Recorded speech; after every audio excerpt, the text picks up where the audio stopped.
Hello and welcome to our session on identification and intervention for children with speech, language and communication difficulties.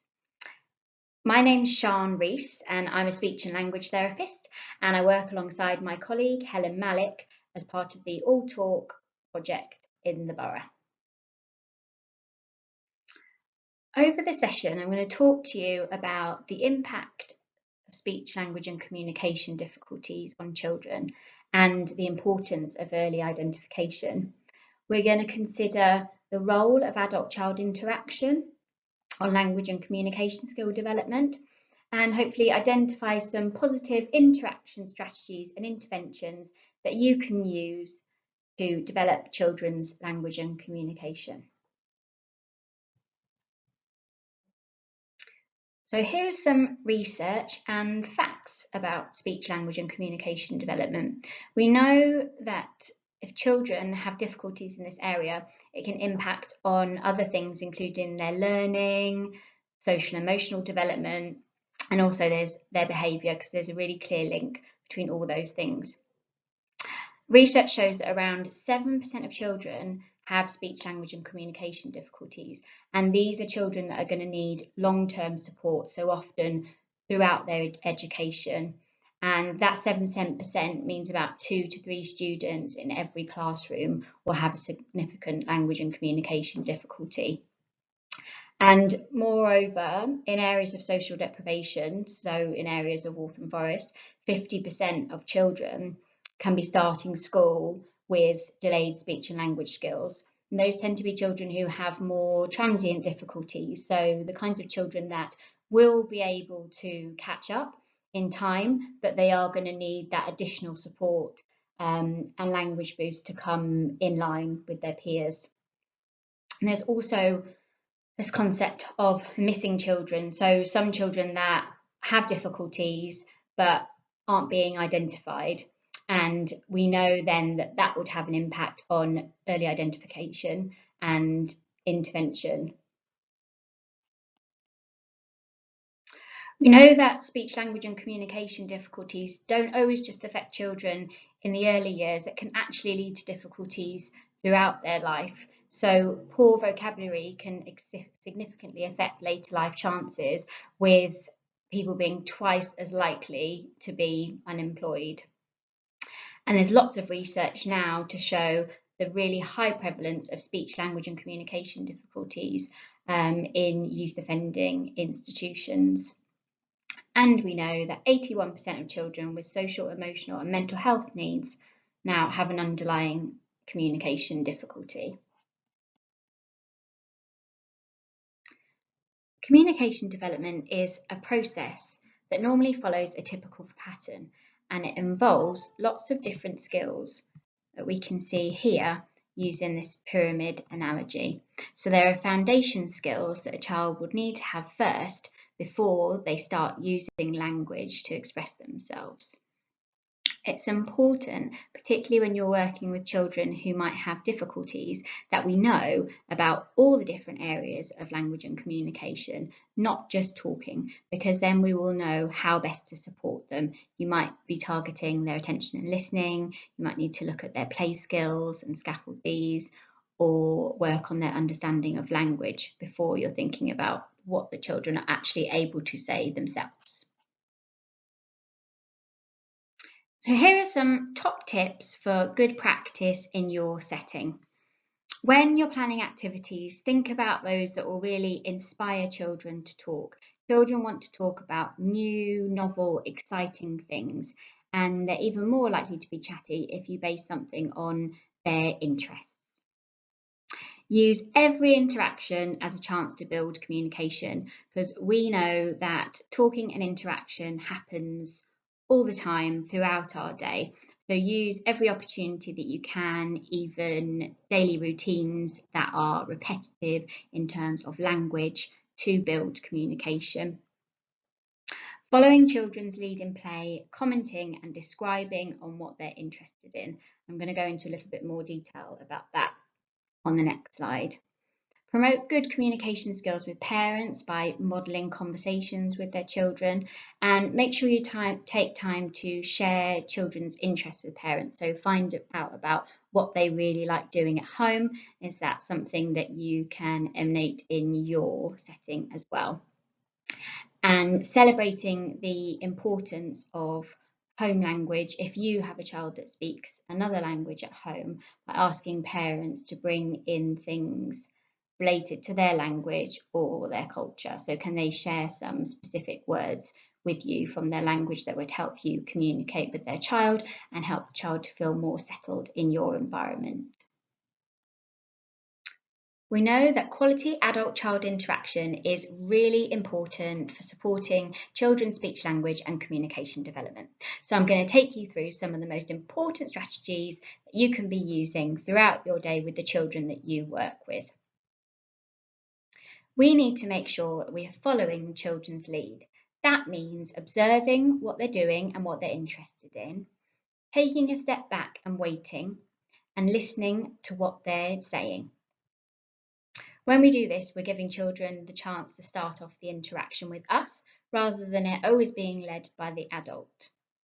And it means that if we follow their lead, their interaction is likely to continue for longer because it's something that they'll be more interested in. Be down on children's level and get face to face. This really supports attention and listening, and particularly joint attention. Imitate what children do. Be a copycat. This shows them that they're fun to be with and you're interested in what they're doing. And then they might be more likely to copy you when you want to scaffold their play or their language. Take time to repeat words and phrases because children need to hear things several times or hear new words several times before they'll understand it and it becomes part of their vocabulary. Slow it down and give extra time. Particularly children with speech, language and communication difficulties need extra time to process the words that we're saying and to respond. Sometimes if you say something to a child, you could think about counting to 10 in your head to give them time to process it and give you an answer. We need to give reasons to communicate. So you might want to offer children choices during play. Shall we have the blue block or the red block? Or you could sabotage an activity. So put things away in a bag and the child needs to request for you to take more out, have something with a lid on that's tricky for them to open, so they have to initiate with you to help them. Interpret what a child is communicating and then use comments rather than questioning. Commenting is really important because it helps children map language onto the things that they're doing. And if you are using questions, be careful with them. So try to make sure that the questions you're using are genuine and not testing. Think about if they will open up the interaction and help children to learn. Let's talk about activities for developing language and communication with the children you support. Sharing books is great because it supports so many different developmental skills, including bonding and attachment with an adult, listening and responding to another person, building vocabulary and sentences. So if you're sharing books in your setting, allow the child to choose the book so it's something that they're interested in. And remember to go at their pace. So with young children, they might not be ready to go through the whole book or even for you to read the words on the page. They might just want to look at the interesting pictures and for you to point them out and label to help them develop their vocabulary. Take opportunities throughout the day to engage in lots of play with children. Make sure you're adding language all the time. If you're supporting a child who tends to use single words, you can help them by scaffolding and adding on a new idea. They might say bus. You could say big bus, driving the bus. Use communication opportunities in everyday routines because these are things that are repetitive and happen all the time, and it means that you can repeat the same language. And we know that children need to hear words lots of times for it to be part of their vocabulary. So take opportunities like snack time, toileting, nappy changing, when children are getting ready to go home, to make it a talking time and extend their language. And use songs and rhymes. They're really fun and engaging for children, and again, repetitive. All children will benefit from the use of visual supports because the spoken word is actually very fleeting and disappears quickly, but visuals are there and they're more permanent. So we use it to support our spoken language, and it can help with lots of different skills, building children's communication, helping them learn a new skill, supporting positive behaviour, or helping them understand a new social situation. And you can see some of our examples on the slide. There's lots of different types of visuals.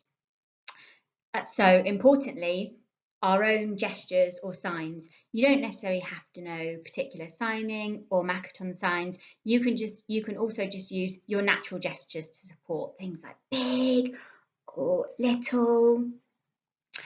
We've got an example here of a now and next board, which helps children to see the routine of what they're engaging in, and particularly if they find transitions difficult, you can show children what we're going to do now and what's going to happen after that, making them feel a little bit more settled.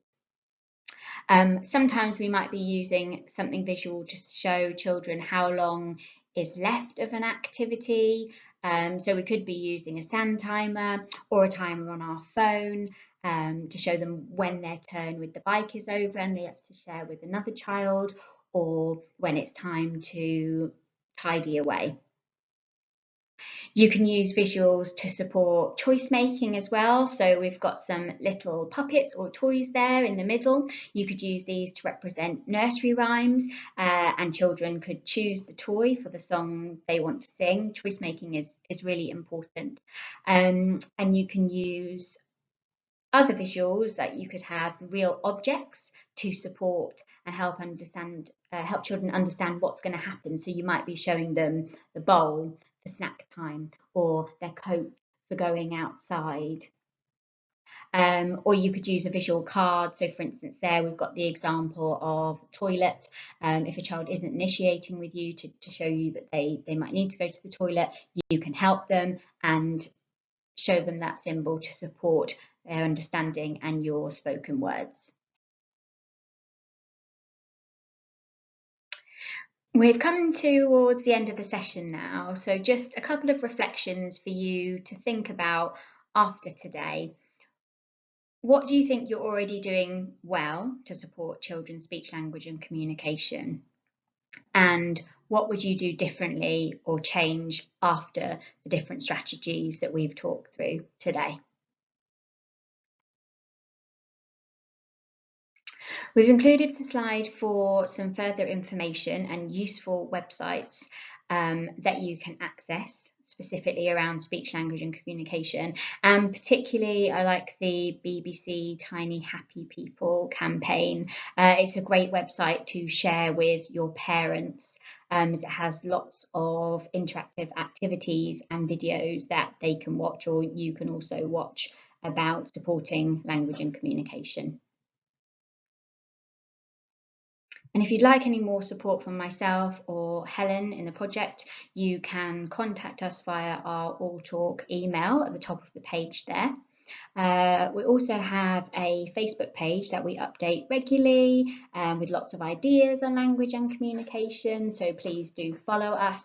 And our All Talk page on the Hub has just been updated with lots of nice new resources that's free for anyone to download and use in their setting. So when you have a moment, do take time to go on there and look at all of those. Thank you.